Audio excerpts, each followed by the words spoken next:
Tu vas pas poster cette vidéo quand même. Bah si. Et allez, encore une énième vidéo de voyage. On est plus en 2017, ça marche plus ce genre de contenu. Mais j'ai tout donné sur celle-là, c'est obligé qu'elle marche, c'est obligé qu'elle va plaire. Il y a des tonnes de vidéastes qui font ça bien mieux que toi. Personne va regarder ta vidéo. Ouais, t'es quand même un peu dur. T'es pas fait pour faire des vidéos. Le syndrome de l'imposteur, c'est quelque chose dont on a tous été victimes à un moment donné dans nos vies, certains beaucoup plus que d'autres. Et personnellement, j'en ai beaucoup souffert, surtout à mes débuts dans la vidéo. Donc le syndrome de l'imposteur, qu'est-ce que c'est ?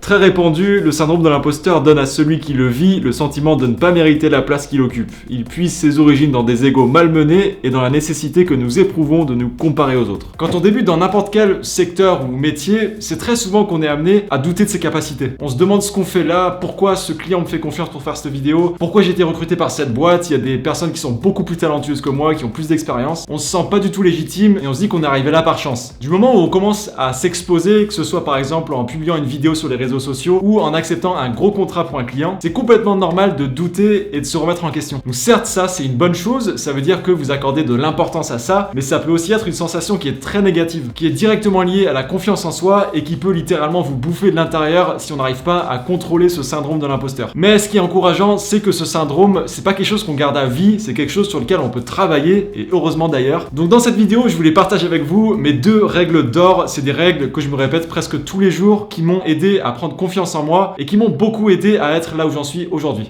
La première règle dont je voulais vous parler, c'est en fait une promesse que je me suis faite à moi-même. La première année que je me suis lancé dans la vidéo, il y a 7 ans. Et je vous en parle aujourd'hui parce que, maintenant on est potes, ça fait un moment qu'on se parle, donc voilà, je considère qu'on est potes. Et cette règle, c'est de ne jamais refuser un projet par peur de ne pas y arriver. Quelques mois après que je me suis lancé dans le freelance, dans la vidéo, j'ai reçu un mail me demandant de réaliser une pub pour une marque assez connue qu'on retrouve dans toutes les grandes surfaces, avec les joueuses de l'Olympique Lyonnais féminin. Première chose qui m'est arrivée en tête quand j'ai lu le mail, sentiment d'affolement.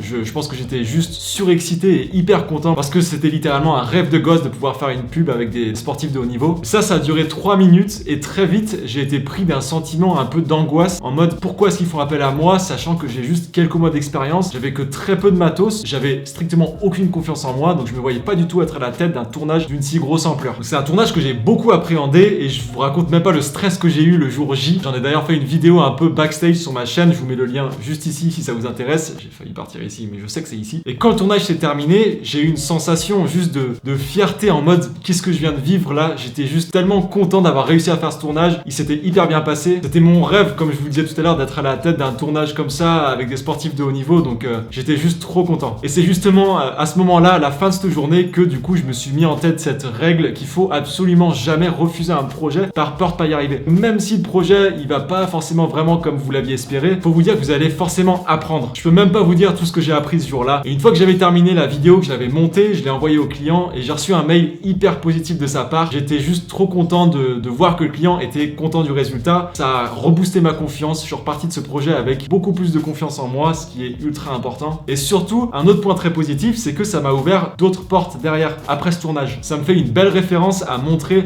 pour potentiellement démarcher d'autres clients. Ces futurs clients vont voir que j'ai bossé pour des belles marques, des belles références. Ils vont plus facilement me faire confiance. Donc voilà, je vous recommande vivement de vous faire tatouer cette phrase, ne jamais refuser un projet par peur de ne pas y arriver. Pas grave si c'est un peu long, on a plein de place, donc si vous voulez vous l'écrivez en anglais, c'est un peu plus stylé, comme ça vos potes ils comprennent rien et c'est stylé.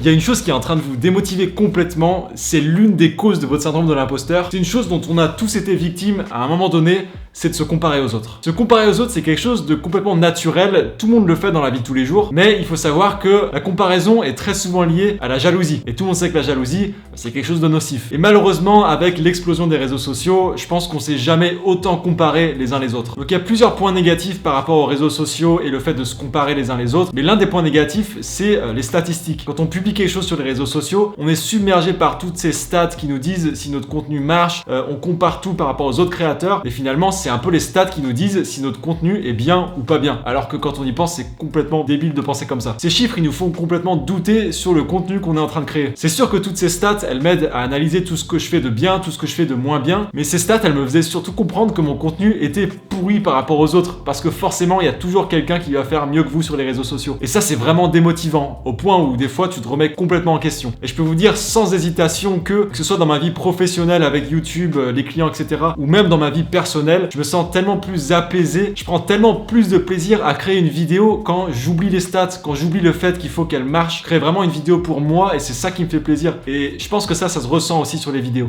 La comparaison, malheureusement, c'est quelque chose qui est présent dans nos vies à tous, c'est quelque chose qui est ancré un peu dans la société. Et si j'ai une petite astuce à vous donner qui m'aide pas mal au quotidien, c'est de transformer cette jalousie du coup négative en quelque chose de positif justement. En vous disant par exemple, bah telle ou telle personne a réussi à sortir une vidéo de malade, elle a des millions de vues, bah au lieu de la critiquer et de se dire ouais sa vidéo elle est pourrie, bah donnez-vous à 10 000% pour réussir à produire un contenu hyper quali pour pouvoir faire pareil, voire mieux. Essayez de transformer cette jalousie en une motivation. Il faut vraiment inverser la chose. Et surtout, le plus important, n'oubliez pas d'être vous-même. Parce que on peut passer notre temps à se copier les uns les autres, mais il y a bien une chose que vous allez jamais regretter de votre vie, c'est d'être vous-même. C'est de ne pas essayer d'être quelqu'un d'autre pour percer ou pour faire bonne impression dans votre entreprise. Il y a une chose que personne pourra vous prendre, c'est votre personnalité, c'est vous. Prenez du recul aussi sur votre situation. Rappelez-vous bien que si vous êtes dans cette position, si vous avez reçu ce mail vous demandant d'être à la tête d'un gros tournage, si vous avez été pris dans une belle boîte, vous avez reçu cette proposition pour une raison. Quelqu'un vous fait confiance. Vous vous êtes donné les moyens de vous mettre dans cette situation. Donc vraiment, si j'ai un conseil, c'est de croire en vous et de croire en vos rêves. Là, c'est en train d'aller beaucoup trop loin, mais vous avez compris l'idée. Ça m'intéresserait beaucoup de savoir si vous aussi, vous galérez avec le syndrome de l'imposteur ou si ça a été le cas dans le passé. Je serais très curieux d'avoir un peu votre expérience dans les commentaires, donc on peut discuter avec grand plaisir si ça vous dit. N'hésitez pas à cliquer sur tous les boutons qui font plaisir juste en dessous parce que ça aide énormément la chaîne et ça m'aide à pouvoir continuer à faire ces vidéos. Un grand merci à vous si vous êtes encore là en train de regarder cette vidéo. Je vous dis à la semaine prochaine pour une prochaine vidéo. Ciao ciao.